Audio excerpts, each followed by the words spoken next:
Setting the table for a huge night of Big East hoops, everybody, with Shoot-Around live from New York City. He is the former Villanova big man, the national champion, Darryl Reynolds. I am merely John Fanta here in Midtown Manhattan. And Darryl, this is what it's all about. You start to get in the thick of conference play. 4 matchups tonight that all carry big billing. What's this time of year like where you're getting back into classes, you got conference games and all that stuff going on? January is that time of year that separates a lot of teams. You get to see what teams are going to be later down the line. A lot of teams hit a wall around this time, and a lot of teams that struggle earlier in the year start to hit their stride. There aren't too many teams that stay level throughout January. If you can, that probably means you're going to do a good little run in the tournament, but for the most part, a lot of teams, they hit a fork in the road in January. And in this conference where all 10 teams are in the net top 100, you talked about staying level. Hard to stay level where in this league you got to battle every night, and last night was no different. Let's head to the Finneran Pavilion. Wildcats hosting DePaul. Villanova up by 12, 4 minutes to go. Things are looking good, Darryl, but here comes DePaul. Yeah, man, DePaul is a great team. I got my senior year, we actually played DePaul to the wire in our first game in the Big East. They're a scrappy team that they're going to find a way to, scrap and claw and get back into the game because Villanova was up with 2 minutes to go, and then towards the end, DePaul's made several great plays that he's put it back in there. This kid, Paul, he's amazing, man. He reminds me of Eric, not in the sense of his physicality, but his game seems more tailored for the pro. Great college player, but he's able to isolate and get a shot whenever he wants. Reed with the jam there, and then Jalen Coleman lands, cuts the lead to 2. An uncharacteristic Villanova turnover opens the door for Charlie Moore. We need more. We don't need more. Villanovans don't need more. but DePaul definitely did their thing yesterday. Like I said, you got to tip your hats to them, and it's beautiful to see. We said in the beginning of the year they were going to be one of the teams to reckon with. So they obviously showed that they're here to play. Now, I think they're going to be one of the tougher teams to play in the Big East this year. Jay Swizz, Jermaine Samuels finishing, and Villanova survives past DePaul. How about that? 19 straight wins over the Blue Demons.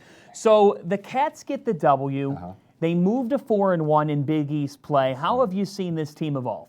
They've just matured. Every time I look at them, they're getting better. Obviously, last night was a bit of a slip, but they're getting more and more mature. You saw in the beginning of the year some very careless turnovers, some defensive lapses, and we knew that was going to be part of a young team, but they're getting better. You know what I mean? They're getting better. I would like to see them continue to just knock out a few little mistakes because that's really what makes the difference at this point on throughout the year. Everybody's kind of figuring out their offensive and defensive schemes. Are they still the team to beat in the conference? I mean, every team's to beat in this conference, man. But nobody's beating them. Yeah.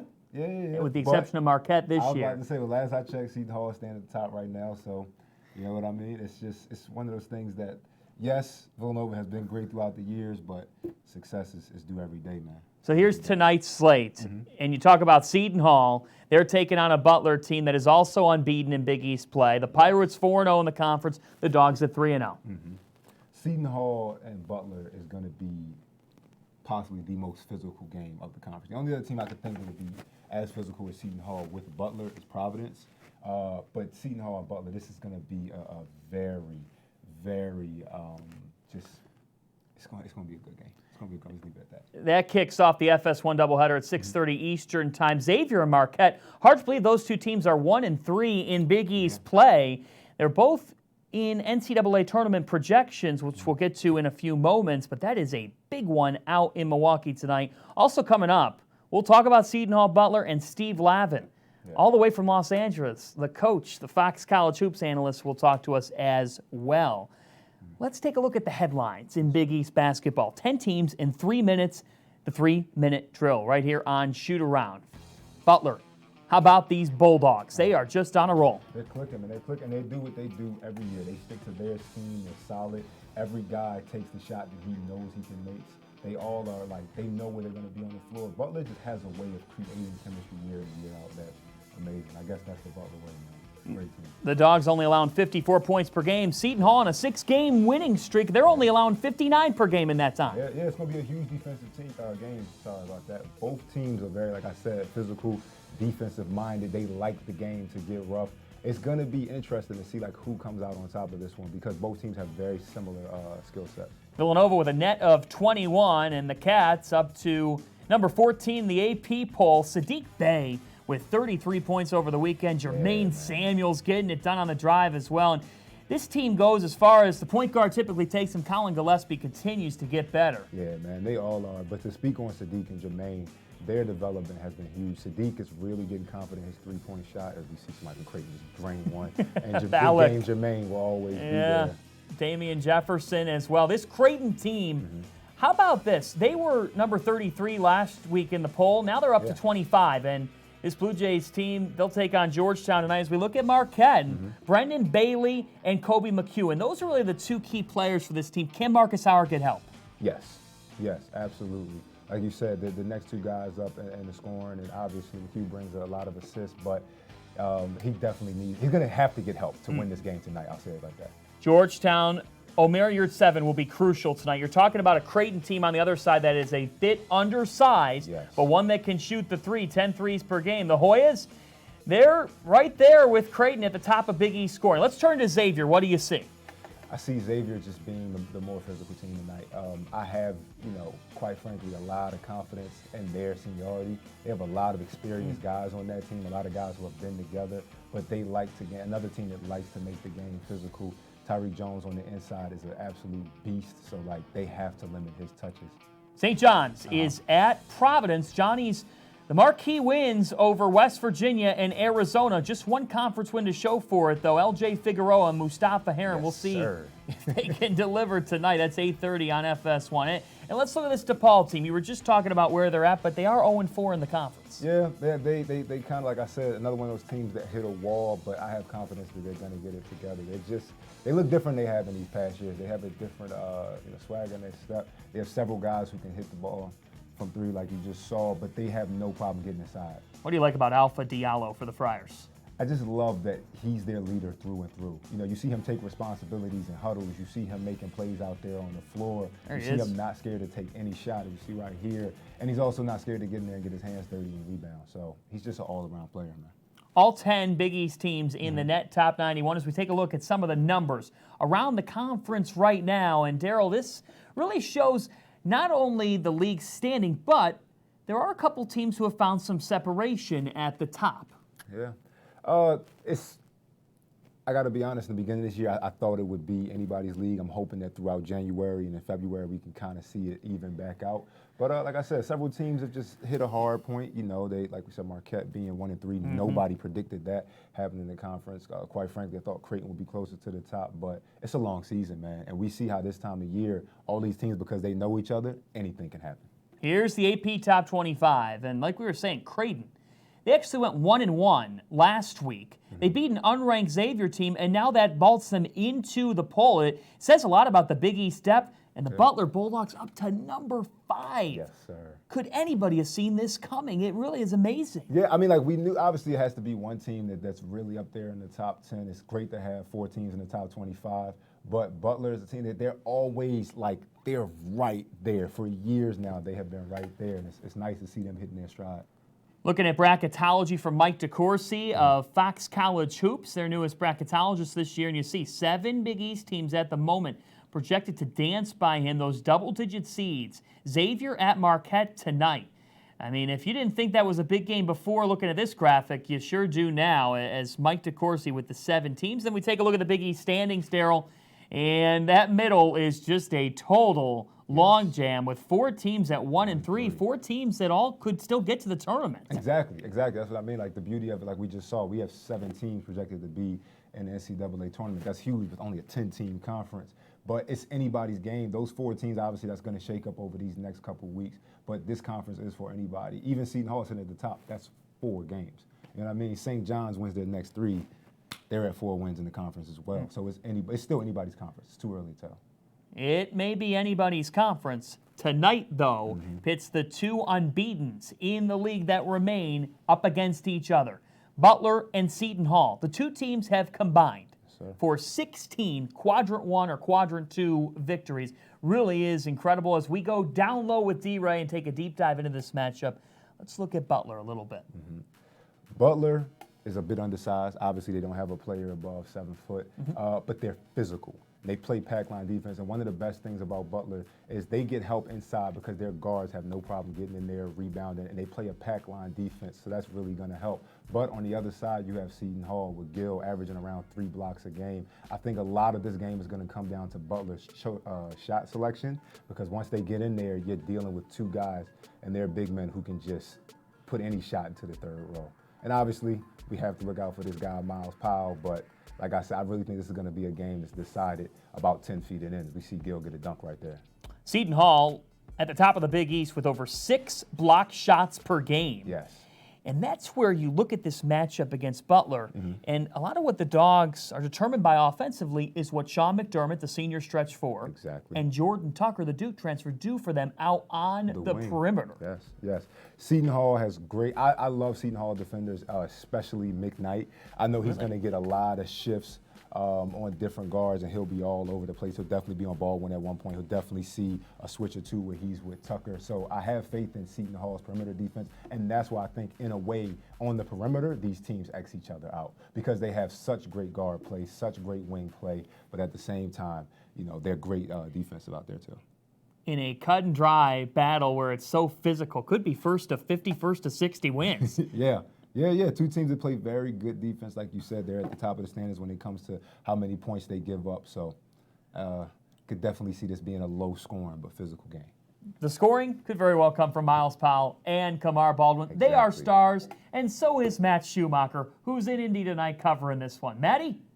Yeah, John, the energy outside Hinkle Fieldhouse is electric. 2 top 10 defensive teams, 2 squads that haven't seen a defeat yet in conference play.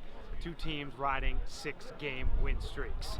We're in store for a good old-fashioned Big East Rumble this evening. And I don't think there's been this much energy for a game at Hinkle Fieldhouse since Butler beat #1 Nova back in 2017. Here's why I'm excited for this game. Butler and Seton Hall have played each other really tight in recent years. In fact, the last 9 games, the margin of victory on average has been by 7 points or fewer. This is going to be a knockdown, drag-out fight. 2 things I'm looking for in this game. Number 1, for Seton Hall. To me, for the Pirates, it's all about the start. Butler has held its last 6 opponents to 18 points on average in the first half.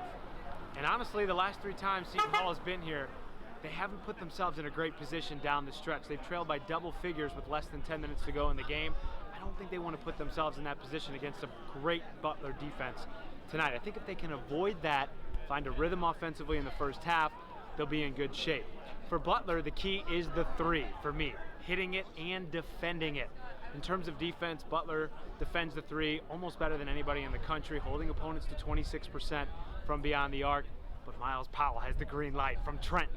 That will be an intriguing matchup. And then in terms of hitting the 3 offensively, Butler's Sean McDermott, who has really blossomed as a senior this year, hitting from downtown at a 50% clip from Hinkle Fieldhouse. If he gets going, I think that's a tremendous weapon for Butler, and it's a recipe for success. Either way, John, we're in for a good one, and Miles Powell summed it up pretty well. He said, this matchup tonight is why you come to play in this conference. I got the popcorn buttered and salted, baby. It's going to be a good one. Tip at 6:30. Thanks so much, Matt. And you can catch Butler and Seton Hall 6:30 Eastern Time on FS1 with Tim Brando and Nick Baugh. Terrell Reynolds, John Fanson with you. Here's a thought before we get to the other matchups tonight. Okay.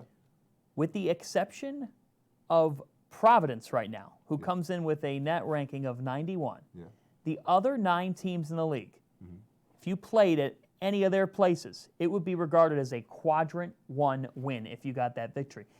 This league's depth right there, the fact that you could change your resume in one night on the road, it says so much. Yeah, that's the beauty of the Big East. You know what I mean? We only have 10 teams, but being a smaller conference, every game takes on a different level of intensity. Like you said, any of those other 9 teams, you get a win there, and you have a much better shot. But that's also what makes this league so competitive. So, as a Big East fan, I'm happy. 3 other games tonight on the docket, and let's go to them right now. We've got a great guard matchup. Creighton's Marcus Zagorowski, Georgetown's Mac McClung. No such thing as a sophomore slump for these 2. At all. McClung is amazing. Dynamic guard and create a shot at any time. I was actually at this game to see Georgetown versus Villanova at the Wells Fargo Center, and he's just, as you see here, like he makes the right play a lot of the times, but when it comes down to him getting the shot, it's guaranteed to be able to get it up and off, man. And that is a skill set in itself. That is a pro-level skill set to be able to just, whenever you want to, get a bucket. It's huge for the Georgetown Warriors. And for Georgetown, McClung leading them. On the other side, Zegarowski has taken the next step for the Creighton Blue Jays. Greg McDermott really calls him this team's leader now. And you think about it, they've got Ballack and Alexander in that backcourt as well. But the point guard, he runs that Creighton ship, which has led to so much success offensively. Yeah, and it's interesting because, I mean, years past, you see Creighton being, like, usually the leader is the winner. You obviously think of the other McDermott that was there, you know, for years. Like, you usually think of a wing player being kind of the leader. Like you said, he has some guys with him, Alexander, but he's taking his game to another level. You know, being able to create a shot, being able to get other guys shot, as well as just a different type of forward. He has a different level of forwards out there as a leader, like you said. Creighton averages 9 threes per game. But on the other side, Georgetown, they've had a +7 rebounding margin. So it's kind of size meets the spread with your 7 down low for the Hoyas. Yeah. It's the Hoyas are just, they're a very interesting team because I feel like in some ways, some of the games, their earlier losses, I didn't really expect it. Going into the game, I expected them to win, but then they'll go out and beat teams that people necessarily don't feel like they should be in, and that is the beauty of the Georgetown Hoyas, especially with a Creighton team. Very opposing styles, like you said. One team is very physical, like to get down low with McClung obviously being at the guard position and creating his own shot, but that offensive juggernaut in Creighton is just different. It's just different, man. Just a different breed, and that comes up tonight on CBS Sports Network. Let's go out to the Dunkin' Donuts Center. St. John's and Providence meet up. These two teams are in the top 20 in all of college basketball in steals per game. They combine for about 20 thefts. Yes. Guard play is important tonight, and we got Rasheem Dunn and David Duke. Rasheem Dunn has been obviously an absolute delight for any Big East fan. He's able to, like most transfers you see when they transfer up, it's because of their offensive skills. You know what I mean? Like he has a different nose for the ball when it comes to getting in the basket. You know, a great scrappy player. He embodies so much of what St. John's is about from a culture. And, you know, you got to love this kid. You got to root for him. And if you don't, you at least got to respect him. Dunn coming off a 19.8 rebound, 5 assist performance against DePaul Saturday. On the other side is a sophomore in David Duke, who's regarded as a really good defender. And Daryl, he's become a better decision maker in his second season. Yes. And that's what so much of it comes down to. You know, like once these guys get to college, they find out that everybody can jump. You know, everybody can hit a step back three, and it comes down to really who can stay on the floor long enough and make the right decisions. He's a guy who's taken a tremendous leap between his freshman year. If you watch his decision-making, shot selection, and quite frankly, his defense last year, he was good, but you didn't know he would be this good this soon. So, yes, this is a great matchup. Daryl said everybody, when you get into college, everybody can jump. Everybody playing college basketball, that is, because the host of this show cannot jump. Right. No. White men can't jump. I heard you got some sneaky hops. Like, you know, you don't break them out too much. Who the heck did you hear that from? Oh man, I ain't gonna give up. I ain't no rat. I ain't about to give up everybody. You must have been out late in Philadelphia Saturday night after that game at Wells Fargo. Oh, you're looking for him at the local. I don't know what bar you frequent. Oh no, I was chilling. We went to Wells Fargo and then Xfinity Live. Oh my God, they gave it to you. I was praying they wouldn't give it to me.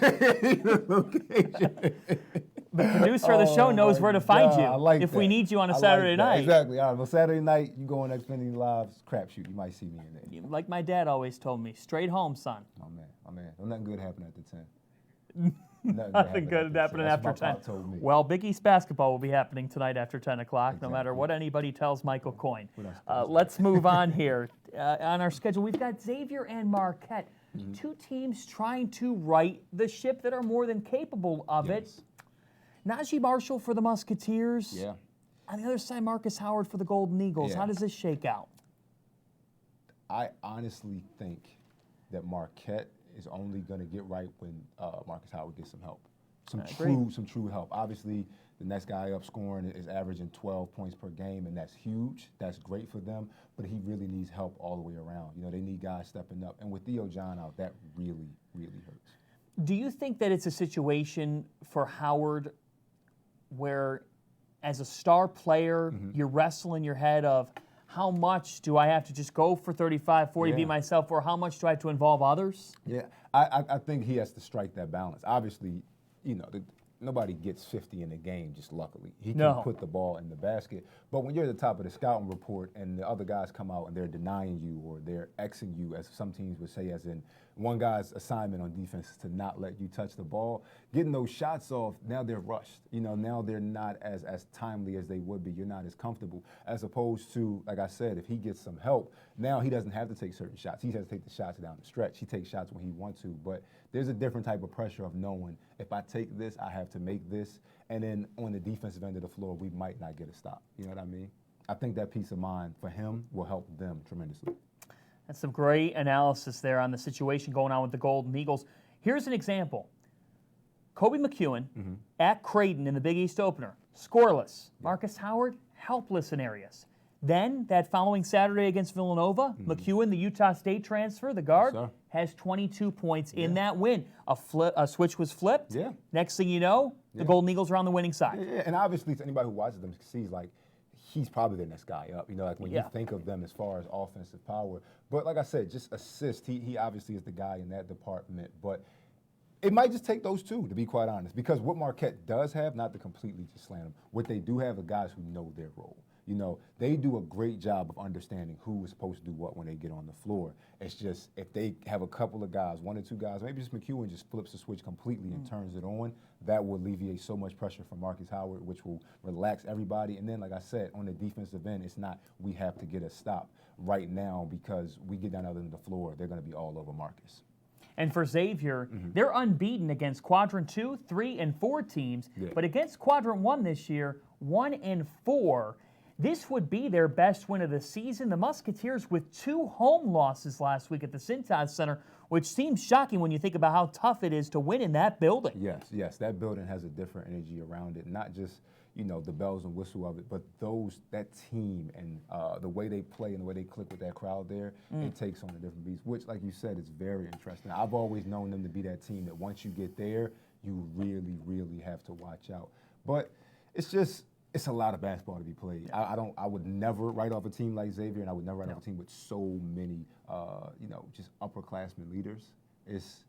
I can't see it. I can't see them finishing this season the way that they're in right now. Last year, Xavier played their best basketball in February, won 6 of 7 during that month. We're just at the start of conference play. Let's take a deep dive on Big East basketball going all the way out to the West Coast. I caught up with the coach, Fox College Hoops analyst Steve Lavin, and right off the top, we looked at where he would place Butler and Seton Hall nationally heading into their heavyweight bout. Well, there are teams right now that are playing as well as any team in the country. You look at the 6-game win streak that Seton Hall's put together. Their defense has been a difference maker, and then there's some emerging talent. We're watching some players, Romero Gill, who right before our eyes is blossoming as a star, a presence in terms of his role. Miles Powell, obviously, we knew an All-American candidate coming in. Miles Cale of late has been outstanding. Quincy McKnight. I mean, the assist-turnover ratio has been impressive during this stretch as well in terms of orchestrating things. So I think the Pirates, not only impressive with a defense that really discombobulates and unnerves opponents, turns them over, they're able to convert those turnovers into points during this 6-game winning streak. They're getting 18 points per game off of turning opponents over. So they've been lights out, and Butler has been steady Eddie. They're a whisker away from being undefeated. In that case, they'd be number 1 in the country right now. But it was a close game against Butler that they lost, and yet I think they improved from that game. So Butler as well has been spectacular in their play. Well, let's look elsewhere in the league. There's 4 teams that are 1 and 3. Xavier, Georgetown, Marquette, and St. John's. And yet when you think about those 4, they still could play their way into the NCAA tournament. In fact, Coach, all 10 teams in the league have a pathway to the big dance that is realistic to a degree. And Mike DeCourcy, the Fox bracketologist, has 7 of the 10 from the Big East currently in his March Madness field. What do you make of the depth? Well, for starters, in my experience, 31 years as an assistant coach, a head coach, a broadcaster, it's unprecedented. I can't remember where an entire conference was in the running. in terms of trying to punch a ticket to the NCAA tournament. I was a head coach in 2010-11 at St. John's in the old Big East, and we got 11 teams into the NCAA tournament, which is unprecedented, still a record today, and it may stand forever. As a matter of fact, the middle of the pack team that year, UConn, with a 9-9 conference record, ended up winning the national championship, which spoke volumes of how strong that conference was, in particular that season. And this is 100% of the conference in position. Here we are mid-January, and they all deservedly have aspirations to make the NCAA tournament. Providence was looking to be on the outside, but now they've been on a tear. The win over Texas and then a good start in league play has them now in position, if they could finish strong, to make the NCAA tournament. While those three teams you mentioned are 1 and 3, their work in November and December has positioned them. So if they get to 9-9 or 10-8, they'll make the NCAA tournament. And oh, by the way, don't forget about the Big East tournament. That's also an opportunity to build your resume over that weekend, and also to possibly punch your ticket, be a party crasher if you get hot and cut down the nets as an unexpected NCAA tournament bid. It'll certainly be a party at Madison Square Garden, March 11th to the 14th for the Big East tournament. And Coach Lav, another one of those teams, the Creighton Blue Jays. And when you were at St. John's, you got to experience them when they entered the Big East. Greg McDermott coming off his 500th win as a head coach. What makes Coach Mack so good? Well, first of all, he's someone that's worked at his craft. He played for Eldon Miller in college. He was a legendary basketball coach at Ohio State and at other stops along the way, coaching at different levels. So he's been well-schooled. And, of course, he played the game, so he understands the subtleties, in particular frontline players and how to teach the game. His brand of basketball is exciting in terms of up-tempo, the let it fly, getting down the floor, getting organized, as well as any team in the country, and lock and load, green light to shoot the three ball. Yet if they don't have a high percentage look, they're willing to work it. He's very creative offensively. I call him a hip pocket coach, meaning there's a flexibility in his thinking. He's not afraid to be a little bit of a riverboat gambler, whether it's changing up his defenses, showing you something that you haven't seen at any other point all season, whether it's a zone they come out in or a full court press or a trap, or even putting in a new scheme offensively. Greg McDermott, the riverboat gambler coach. Yep, no doubt.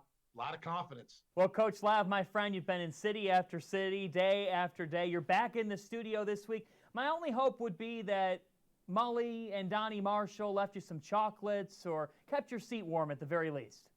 Oh, no doubt. That's the least they could do, especially Chris Mullen, after taking my place at St. John's and now nipping at my heels here at Fox Sports and FS1. I'm expecting in my dressing room, the green room, maybe a autographed Golden State Warriors jersey. I grew up in San Francisco. That's the least you could do. Maybe a little champagne or some Cuban cigars as well, some good Japanese whiskey or scotch to go along with it. And Donnie, he likes those acid cigars, a little bit sweeter in terms of their style and aroma, but those two owe me. They certainly do. Did you say Japanese whiskey? Absolutely. Nika coffee grain is my favorite currently, presently. And the Japanese, in terms of technology and science and engineering, they studied the traditional Scotch making in Scotland, and then they now have elevated their own Scotch, and it's some of the best in the world. You're a gem, Coach Lav. I'll see you in San Francisco for some of that. Thanks so much. Here's to 2020, John. Toasting to you.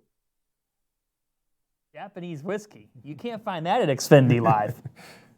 Sorry. I'm kidding. It's on the new menu. That's the hidden menu. Hidden menu? I'm just kidding. It's like the Chipotle hidden menu? Yeah. Or even better? A little bit better. A little Okay. bit better. Let's open up the Big East Hoops mailbag. It is that time where you submit your questions and we attempt to answer them. Let's start out with this. From Patrick Puglisi, asked Daryl, how many conference wins will the regular season Big East champions have? All right. First of all, I want to commend you for getting that name. Right. Secondly, I have to go with 6. Just gonna say 6. Well, wait. Hold on. I'm sorry. How many conference wins out of 18? Are you saying were you thinking losses? You No, think yeah, 12 sorry, and 6? sorry, 13 and 5. What's the record here? John just passed, man. I'm Okay, he's passing. Live. You got me So all here off we go. We track. open up the mailbox, and I think that the conference champion ends up at 13 and 5 because you're seeing some separation here already. You've got Butler at 3-0, Seton Hall at 4-0. Butler's 15 and 1. Do I think that if they end up winning the regular season, that they end up with more than 5 or 6 conference losses? I can't see that. 13 and 5 is what gets this done this year. Okay. All right. You think something better? 14 and 4? Yeah. Really? I would lean closer to, let's say Butler does win. I can't see them. I see 2 games that I could see them like losing at this point. So that would mean they would go 16 and 2. Yeah. Wow. I mean, they only have 1 loss, which is like everybody's saying, oh, Butler's due for a bit of a cold spell. Folks, they're 15 and 1. Their 1 loss is to Baylor, who's number 1 in the net. 2 other losses. Wow. That would mean that they nearly run the table. We'll see tonight what the Dogs do against a red-hot Seton Hall team. Both teams on 6-game winning streaks. Jared asks, who has the possibility to be the underdog and win the Big East tournament? We know who I'm going to go with. I don't. So go ahead. Villanova. Stop it! You can't pick them as an underdog. You cannot. You cannot pick them as an underdog. They won 3 in a row. This They won 3 in a row. This year in the tournament, if the tournament started today, they wouldn't be the 1 seed. John, scared. I'm up here sweating, man. You scared the hell out of me. I ain't know what I just did. Oh, All right, my gosh. So my underdog, Jared, thanks for submitting, would be his Twitter account name, by the way, kind of looks robotic. But Yeah. my underdog would be Xavier because I don't think they've played their best basketball yet. Okay. And the Musketeers have the potential to break out. You've got Paul Scruggs and Najee Marshall, 2 legit juniors. Yeah. And Kiki Tandy is the X factor here, the freshman. Just how much he evolves, Yeah. I think, determines how good Xavier could be. There's Tandy hitting a 3. He gives them a perimeter threat. Xavier against Creighton on Saturday only shot 5 for 26 from 3. Yeah. They got to be better from beyond the arc. Yeah, no, that they're not going to. I can't see it happening with that. I also don't see that continuing. So, you know what? I'm sticking to my answer, but that is a very, very close second. Jesus. All right, let's move on here in the mailbag. Yeah, Tyreek Jones is fierce. Touched his name with the ball. Go ahead. Sorry. Number 3, Dan Stokes asks us, is Rasheem Dunn St. John's point guard moving forward? And if so, how many Big East wins will it take to make the big dance? Now, St. John's, they've got 2 of the better wins in the conference by beating West Virginia at the Garden and Arizona on a neutral court. But they've lost to Vermont, Arizona State, so they've kind of gone back and forth. What do you think of Dunn? I feel like, first of all, yes, he is the guy that, if he continues to progress, they're obviously going to continue to do good. But actually, no, I feel like those wins cancel out those losses. I do too. Yeah, those are bigger wins than they are losses. I think St. John's, based on the strength of the conference, this year, folks, unless you're Providence, if you go 9-9 in the Big East or 10-8 in the Big East, you're going to find your way onto the dance floor. Yes. So for St. John's, they're 1-3. You're at Providence and home to Seton Hall this week. It would be your best interest to split this week's games. Yeah, I mean, their best interest to win them both, but well said. yeah, I don't see them losing. I don't see them winning both, though. I don't know about that. Yeah. So I'm saying here, it would be in your best interest to win both, but it's tough in this It's league. going to be tough, but if anybody can do it, they can do it. Those comebacks they've made this year already are just, you know what I mean? And that is the faith I have in St. John's. Obviously, they got right there and lost that game, but Hey, the comeback kings. you want to note on St. John's, 11 non-conference wins. Yeah. The most in the Big East era for St. John's. I mean, that is staggering. Mike Anderson has brought a winning mold to them. Finally, we've got one more, I believe. That comes from Jay at ATIP4. You're going to get a follow from D-Ray. Huh. Okay, so Nova versus Butler neutral site, who you got? Oh, man, I have a great game being had, but Nova. But Nova. I have to give it to Villanova. I'm not just saying this, as an alum and as a fan. No, Sure.